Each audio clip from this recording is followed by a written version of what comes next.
بسم الله الرحمن الرحيم. الحمد لله رب العالمين، والصلاة والسلام على سيد الأنبياء والمرسلين وعلى آله وصحبه أجمعين ومن تبعهم بإحسان إلى يوم الدين. قال النبي صلى الله عليه وسلم: من لم يهتم بأمر المسلمين فليس مني. حضرت مولانا انیس الرحمان صاحب قاسمی دعوت برکاتہ، نائب صدر آل انڈیا مسلم کونسل، حضرت مولانا ابوالکلام قاسمی صاحب جو ریاست کی مشہور علمی اور فکری شخصیت ہے، ہمارے دوست حضرت مولانا مفتی سہیل احمد صاحب قاسمی، حضرت مولانا محمد عالم صاحب جو سیکریٹری ہیں مجلس تنظیم ائمہ کے، محترم بزرگوں اور دوستوں، یہاں اتنے سارے موضوعات آ گئے ہیں کہ ان موضوعات پر ان میں سے ہر موضوع پر ایک مجلس کے لیے ایک کانفرنس کی ضرورت ہے، اور سبھی بہت حضرت مولانا انیس الرحمان صاحب نے جو بات فرمائی وہ بھی بڑی اہم ہے۔ ابلاغ کی بڑی اہمیت ہے، دوسروں تک اپنی بات پہنچانے کی بڑی اہمیت ہے۔ ہم سب نے پڑھا کہ حضور صلی اللہ علیہ وسلم جب نبی بنائے گئے، صفا کی پہاڑی پہ چڑھے، وہاں سے آپ نے توحید کا اور اپنی نبوت کا اعلان کیا۔ اگر تقدس کو دیکھا جاتا ہے تو اگر آپ کعبۃ اللہ کی چھت سے یا کعبۃ اللہ کی دیوار کے سائے میں کھڑے ہو کر لوگوں کو دعوت دیتے اور اپنی پہلی دعوت پیش کرتے تو ہم جیسے کم عقل لوگوں کے لحاظ سے ایسا لگتا ہے کہ یہ زیادہ اچھا ہوتا ہے، لیکن حضور نے صفا کی چوٹی کا اتفاق کیوں کرنا چاہیے؟ کیونکہ پورے مکہ تک اپنی بات پہنچانے کے لیے اس وقت جو میڈیا تھا وہ جب کوئی اہم معاملہ پیش آتا، صفا کی پہاڑی پر لوگ چڑھتے اور وہاں سے لوگوں کو دعوت دیتے، سارے لوگ بلا ہوتے۔ اس میں بعض غیر مہذب طریقے بھی تھے۔ اگر کسی کو اپنے بارے میں بہت ہی دکھ کا مصیبت کا اظہار کرنا ہوتا تو وہ اپنے اوپر خاک اڑاتا کھڑے ہو کر، اور کبھی ایسا بھی ہوتا کہ وہ اپنے کپڑے اتار دیتا، بے لباس ہو کر اپنی مصیبت کی فریاد کرتا۔ یہ وہاں کا دستور تھا۔ حضور صلی اللہ علیہ وسلم نے ان باتوں سے بچتے ہوئے اسی اسٹیج کو استعمال کیا اپنی بات تمام اہل مکہ تک پہنچانے کے لیے۔ اس سے معلوم یہ ہوا کہ ابلاغ کی دوسروں تک اپنی بات پہنچانے کی بڑی اہمیت ہے۔ پھر حضور صلی اللہ علیہ وسلم کو جب تمام جزیرۃ العرب تک اپنی بات پہنچانی ہوئی تو آپ نے اس کے لیے حج کے اجتماع اور تجارتی میلوں کا سہارا لیا۔ ذو مجاز کا میلہ لگتا تھا، اس میں ناچ گانا بھی ہوتا تھا، شراب و کباب کی مجلسیں بھی ہوتی تھی۔ کیا بھی لوگ آپ لوگ خاص مہم رکھتے ہیں جو لوگ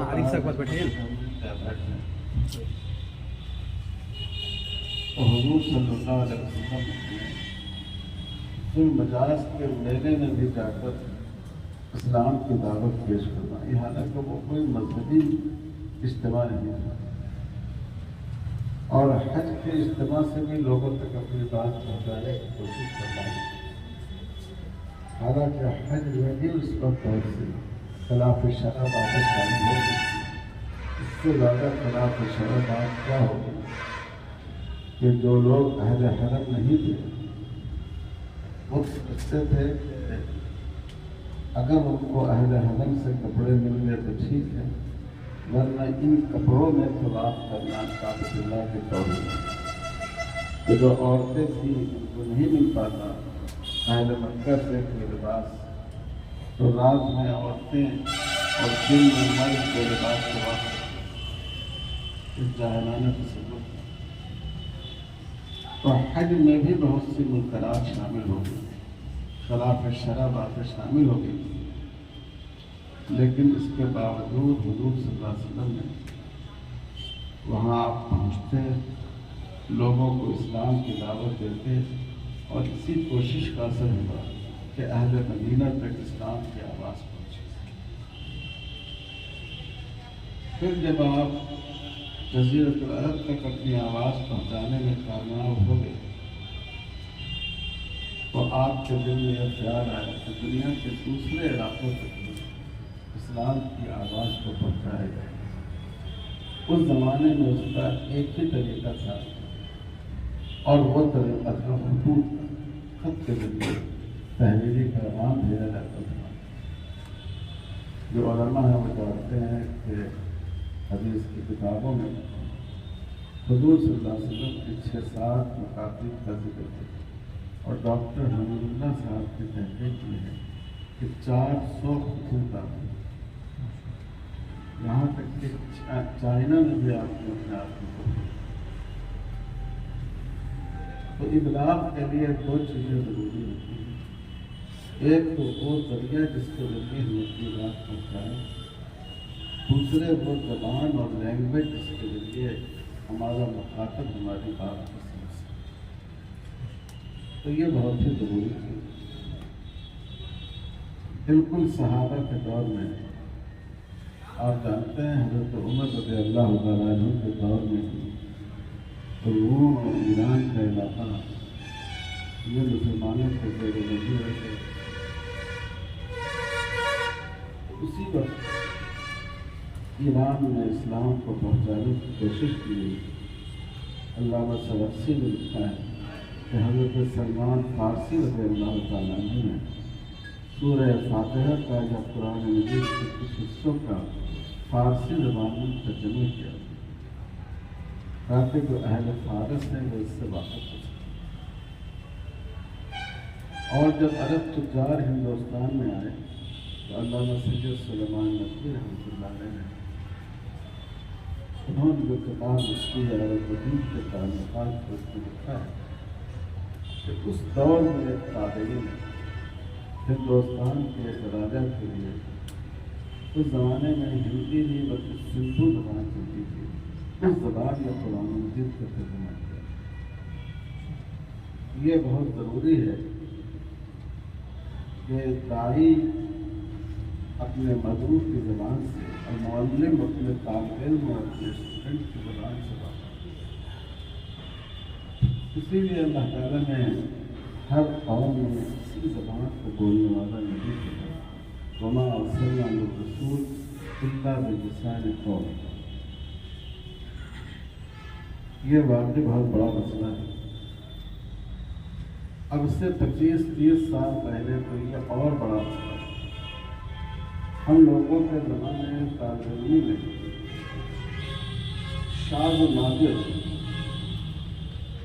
انگلیوں پر گننے کی اصطلاح ہے، شاید آپ کو 5 انگلیاں بھی استعمال نہیں کرنی پڑتی۔ اتنے کم لوگ تھے جو عالم دین بھی ہوں اور انگریزی زبان سے بھی واقف، ہندی زبان سے بھی واقف۔ ہم نے اپنے بال اساتذہ کو دیکھا کہ بڑے ذہنی تھے، جن کے سبق پر سر پھولنے کی کچھ چاہتا تھا، لیکن جب وہ خط لکھتے تھے تو پوسٹ کارڈ کا تھوڑی بہت مطلب ہندی ہم نے تھوڑا کی تھی، کو اس پر یہ پتہ نہیں تھا، لیکن اللہ کا شکر ہے کہ پچھلے 25-30 سالوں میں اس صورتحال میں بہت تبدیلی ہے۔ اب علماء کی ایک بڑی ٹیم تیار ہو گئی جو انگریزی اور ہندی زبان سے واقف۔ کتنے ہی مدارس میں انگریزی زبان کی تعلیم کے شعبے، ایک چھوٹا موٹا ادارہ ہم لوگ بھی چلاتے ہیں حیدرآباد میں، وہاں بھی انگریزی زبان کا شعبہ ہے۔ پچھلے دنوں ہم لوگوں نے جائزہ لیا تو اس کے فضلہ مختلف کالجوں میں یہاں تک یونیورسٹیوں تک پہنچے۔ بعض وہ ہیں جو ہائی کورٹ میں پریکٹس کرتے ہیں، اور اس کے علاوہ انگلش میڈیم میں ٹیچنگ کا کام کرنے والے اچھی خاصی تعداد ہے۔ اس کا صحرا مولانا بدرالدین اکمل صاحب کے نام کرتا ہے، جنہوں نے مرکز المعارف کے نام سے ایک کام شروع کیا۔ جب اس کام کو شروع کر چکے تھے، اتفاق سے میری ان سے ملاقات کی۔ میں نے تعریف کی کہ مولانا یہ کام آپ نے بڑا اچھا شروع کیا، اس کام کو تو کم سے کم آج سے 50 سال پہلے ہونا چاہیے تھا۔ تو انہوں نے کہا کہ آپ دوسرے شخص ہیں، یعنی میری نظر میں جو معتبر علماء ہیں ان میں آپ دوسری شخصیت ہیں جنہوں نے اس کام کی تعریف کی۔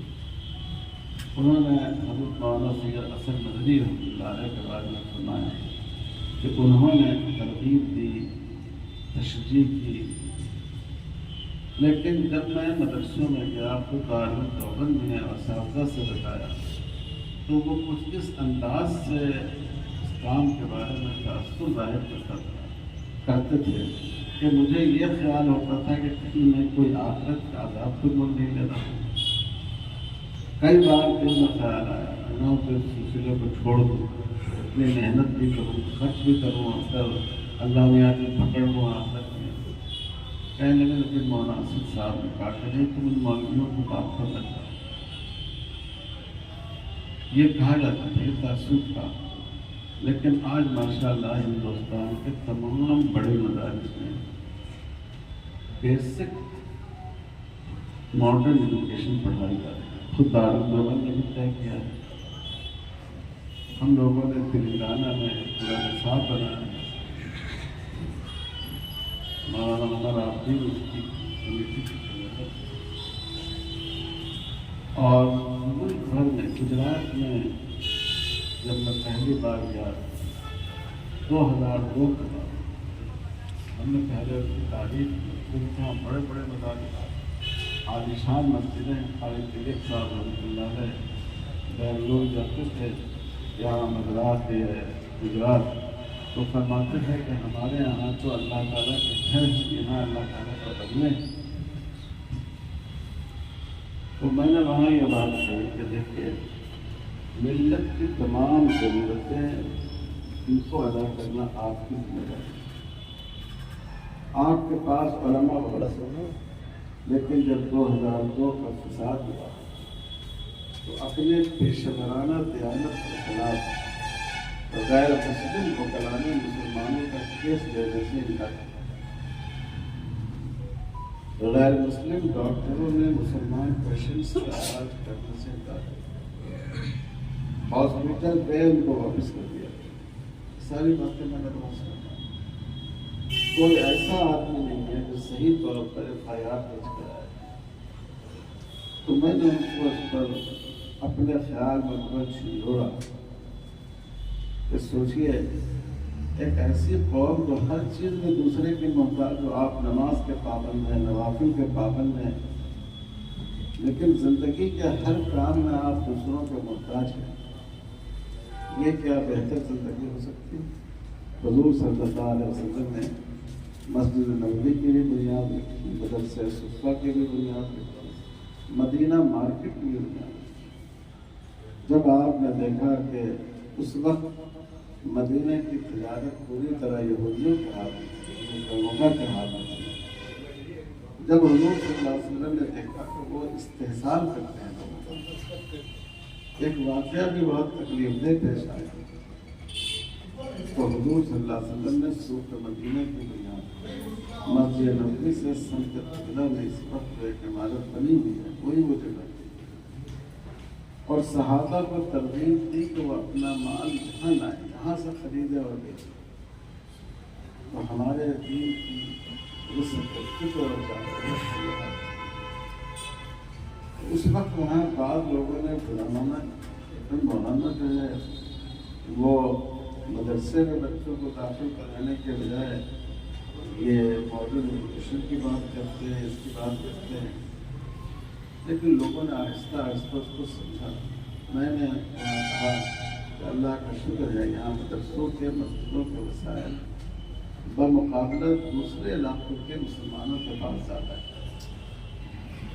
ہر مدرسے کے تحت آپ اسکول قائم کریں، ہر مسجد کے تحت آپ اسکول اور ہاسپٹل قائم کریں۔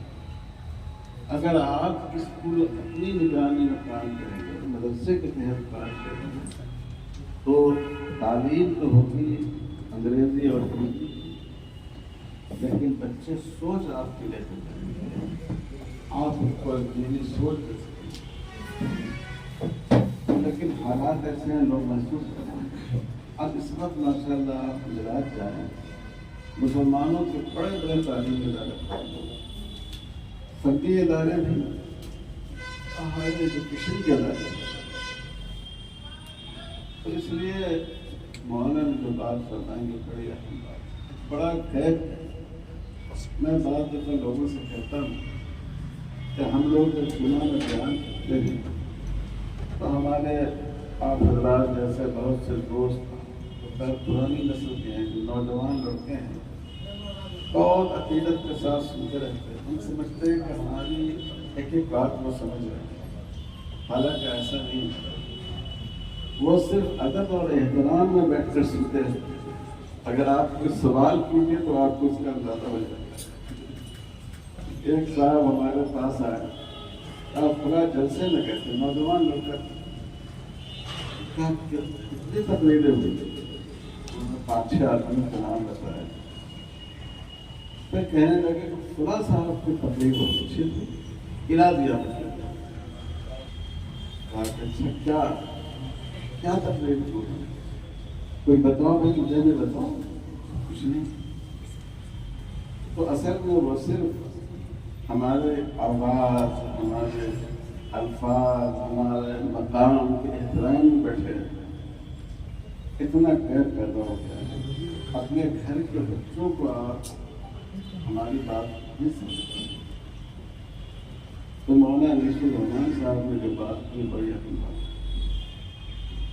میں یہاں جو ائمہ حضرات کی تنظیم ہے، شاید مولانا کو اس سے بھی تعلق ہے، میری درخواست ہے کہ آپ عشاء کے بعد چونکہ نمازوں سے فارغ ہو جاتے ہیں، 1 سے 1.5 گھنٹے ائمہ، معززین اور دینی پیشوں سے جڑے ہوئے لوگوں کا آپ ایک course, English speaking course, Hindi speaking کی ہندی کا بھی کورس ہے، اور یہ اس میں ان کو دیکھیں، جو آپ جانتے ہیں کہ جو لوگ عربی پڑھے ہوئے ہیں، عربی زبان کی جو گرامر ہے بہت مشکل ہے۔ پوری دنیا میں عربی اور ہبرو ان دونوں کی گرامر سب سے زیادہ مشکل اور پیچیدہ ہے۔ جو عربی زبان پڑھے ہوا ہو اس کے لیے دوسری زبانوں کو اخذ کرنا مشکل ہوتا ہے۔ تو اس لیے مولانا انیس الرحمان صاحب کے اس مشورے سے استفادہ کرتے ہوئے میں گزارش کر رہا ہوں، منظم کوشش کریں، چند محلوں کو ملا کر ایک ایک ایسی تذکرہ رکھیں، عشاء کے بعد رکھیں، تاکہ لوگ اپنی ذمہ داریوں کو ادا کرتے ہوئے اس سے استفادہ کر سکیں، اور ان کو ایک چھوٹی موٹی ڈپلوما سند بھی بہت مفید صاحب۔ ابھی میں گیا تھا بینگلور، اور ایک پروگرام ایک کالج میں ہوا، بڑی تعداد میں اسٹوڈنٹس، طلبا بھی، طالبات بھی، ٹیچرس بھی آئے، اور وہ میرے لڑکے ہیں، ہمارا ان کا خطاب ہوا، تو لوگ بہت لوگوں نے تاثر پیدا، بہت زیادہ تاثر پیدا کہ مجھے حیرت ہوئی۔ تو میرے ایک شاگرد ہیں، انہوں نے کہا کہ انہوں نے عمر میں جو کچھ بیان کیا ہے وہی ہے جو آپ نے اپنی کتابوں میں لکھا ہے، صرف لسان قول کا فرق ہے۔ آپ جس زبان میں کہتے ہیں اس کو ضرور اس طرح نہیں سمجھ پاتے ہیں۔ انہوں نے انگریزی آمیز اردو میں بات کی، اس میں نہیں بات کی۔ تو آج اس کی بہت زیادہ ضرورت ہے اور میں سمجھتا ہوں کہ اس پر آپ لوگ اولین توجہ دیے۔ دیکھیے ہمارے لیے یہ جو حضور نے فرمایا فَلْيَبَلِّغِ الشَّاهِدُ الْغَائِبَ، تو تبلیغ قرآن نے اصول بتا دیا، وَمَا أَرْسَلْنَا مِن رَّسُولٍ إِلَّا بِلِسَانِ قَوْمِهِ۔ جب تک مخاطب کی زبان سے آپ واقف نہیں ہوں گے طبیعت کہاں پر آئی؟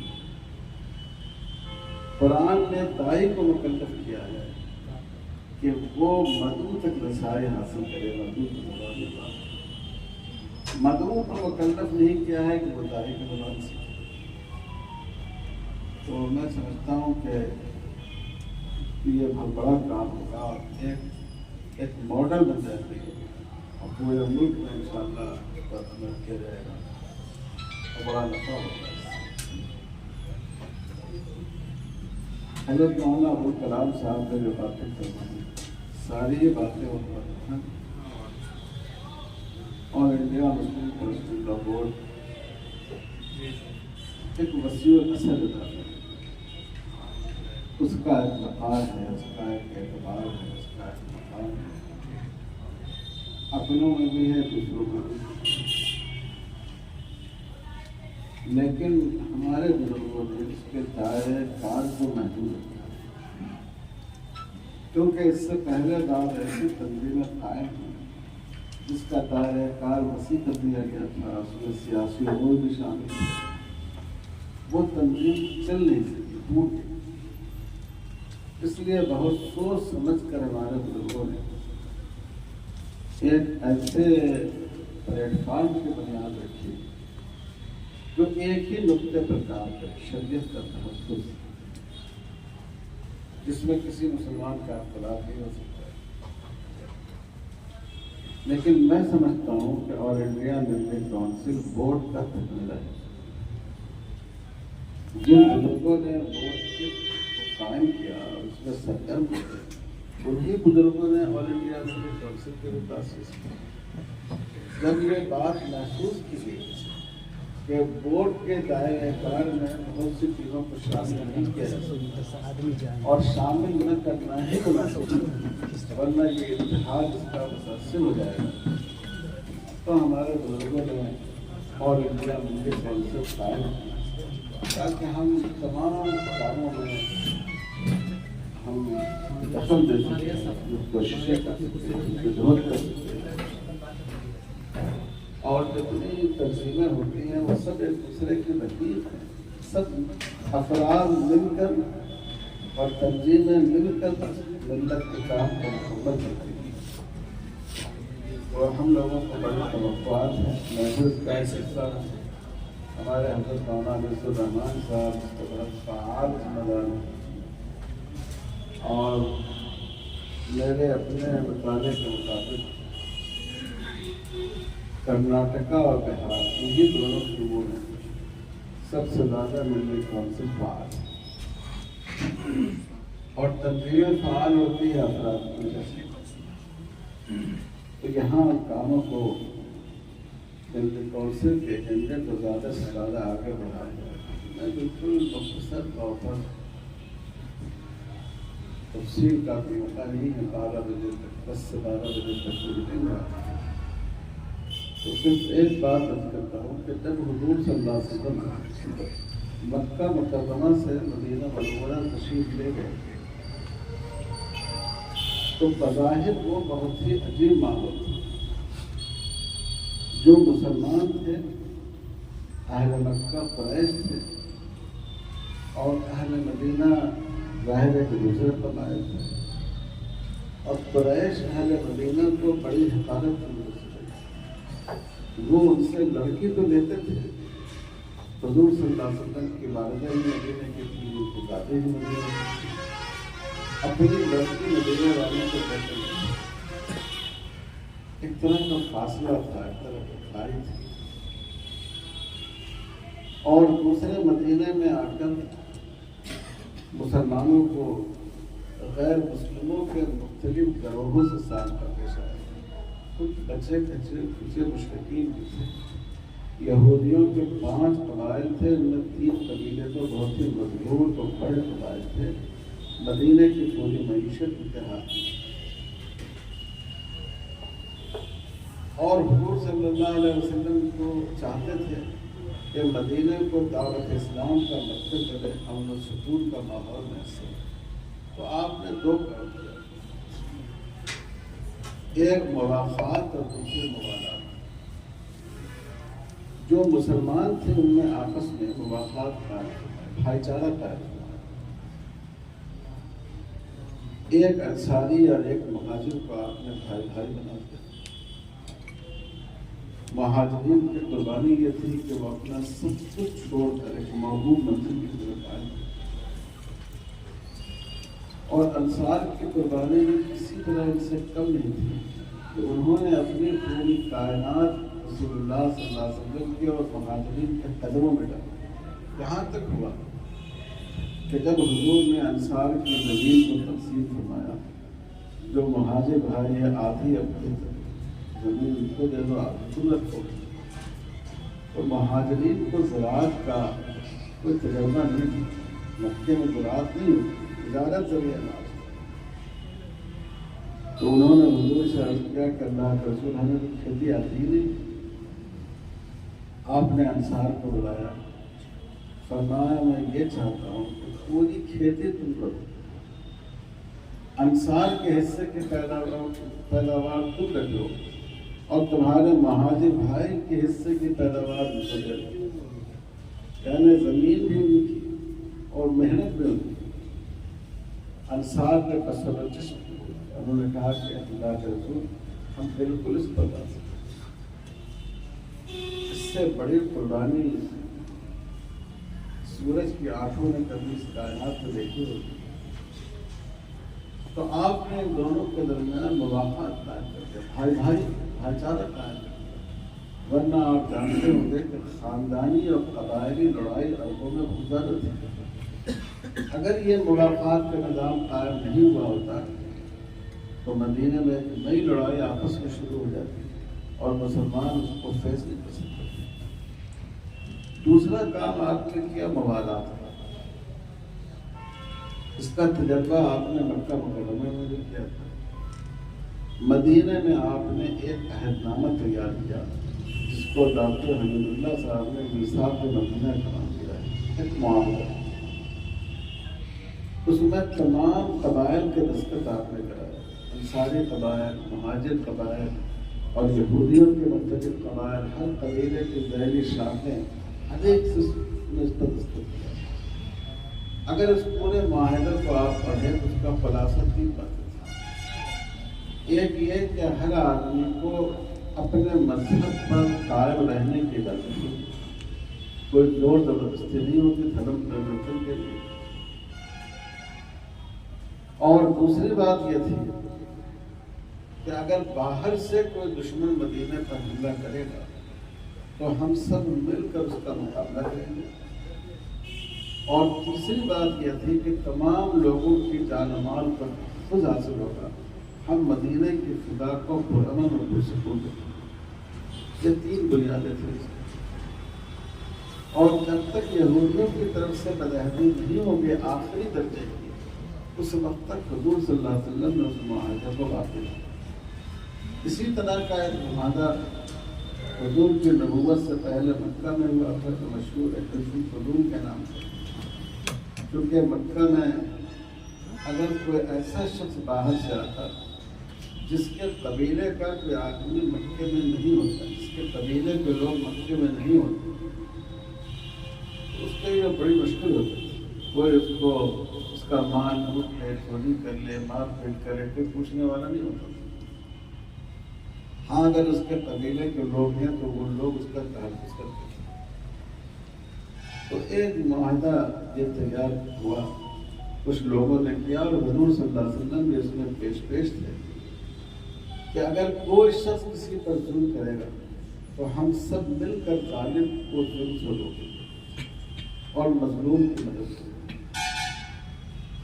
کسی نے کسی سے پیسہ لے لیا اور واپس نہیں کر رہا ہے، تو یہ جو جھنڈا بھی تھا اس انجمن کا، اس تنظیم کا، سب لوگ جھنڈا لے کے اس کے گھر پر پہنچ جاتے۔ آج کی زبان میں کہیے بغیر دھرنا دے، جب تک وہ حق ادا نہیں کرتا لوگوں کو چھوڑتے نہیں۔ حضور صلی اللہ علیہ وسلم اس معاہدے میں پیش تھی، اور مدینہ منورہ جانے کے بعد، ہجرت فرمانے کے بعد بھی آپ نے اس معاہدے کی تعریف کرتے ہوئے فرمایا لو دعیت الیہ اليوم لاجبت، آج بھی اگر مجھے اس طرح کے معاہدے کی طرف دعوت دی جائے میں اس پر لبیک کروں۔ تو جو برادران وطن ہیں ہمارے، ان کے ساتھ ہمارا یہ موالات کا معاملہ ہونا چاہیے، دوستی کا معاملہ ہونا چاہیے۔ ہم اپنے تعلقات کو ان سے استوار کریں، ہم فضا کو سازگار بنائیں۔ دیکھیے میڈیا آپ کے ہاتھ میں نہیں ہے، وہ جو میڈیا سے نفرت پھیلاتے ہیں پھیلاتے رہیں گے، لیکن ہماری اور آپ کی محنت میڈیا کے اثر کو ظاہر کرے۔ ہر مسلمان اگر یہ سوچے کہ ہمارے پڑوس میں جو غیر مسلم بھائی ہے، ہم اس کے ساتھ اپنے تعلقات کو بہتر رکھیں گے۔ حضور صلی اللہ علیہ وسلم نے غیر مسلموں کو اپنے یہاں دعوت دی ہے، ان کی دعوت قبول فرمائیں گے۔ کسی کے یہاں شادی ہوگی ہم جا کر مبارکباد دیں گے، گنجائش ہوگی تو ان کو کچھ تحفہ پیش کر دیں گے۔ ہمارے علاقے میں جو ہاسپٹل ہوگا جا کر وہاں بلا امتیاز مذہب مریضوں کی عیادت کریں گے، کچھ پھل لے کر چلے جائیں گے، بلا امتیاز سب میں تقسیم کریں گے۔ آپ یقین جانیں یہ عمل اگر ہم مسلسل طور پر کریں تو اس میڈیا کا اثر خوب جائے۔ لوگ سوچتے ہیں کہ یہ جھوٹ بول رہے ہیں فلاں صاحب کچھ ہے، اور اس کی مثالیں دن رات میں سماج میں آتی رہتی۔ تو اس لیے اس وقت میں ملی کونسل کے پلیٹ فارم سے یہ درخواست کرنا چاہتا ہوں کہ مواقعات اور مواقعات، مسلمانوں کے درمیان مواقعات، بھائی چارہ، ایک دوسرے کے ساتھ حسن سلوک۔ حکومت چاہتی ہے مسلمانوں میں بھی اختلاف کرائے مختلف ناموں سے، یہاں تک کہ مسلکی اختلاف کے بعد، لیکن ہم اختلاف کی ختم نہیں ہو سکتا۔ اللہ تعالیٰ نے انسان میں عقل دی ہے، سمجھنے کی، غور کرنے کی صلاحیت دی ہے، صورت اختلاف ہوگا ہی، لیکن ہم اختلاف کے باوجود اپنے آپ کو متحد کرنا سیکھیں۔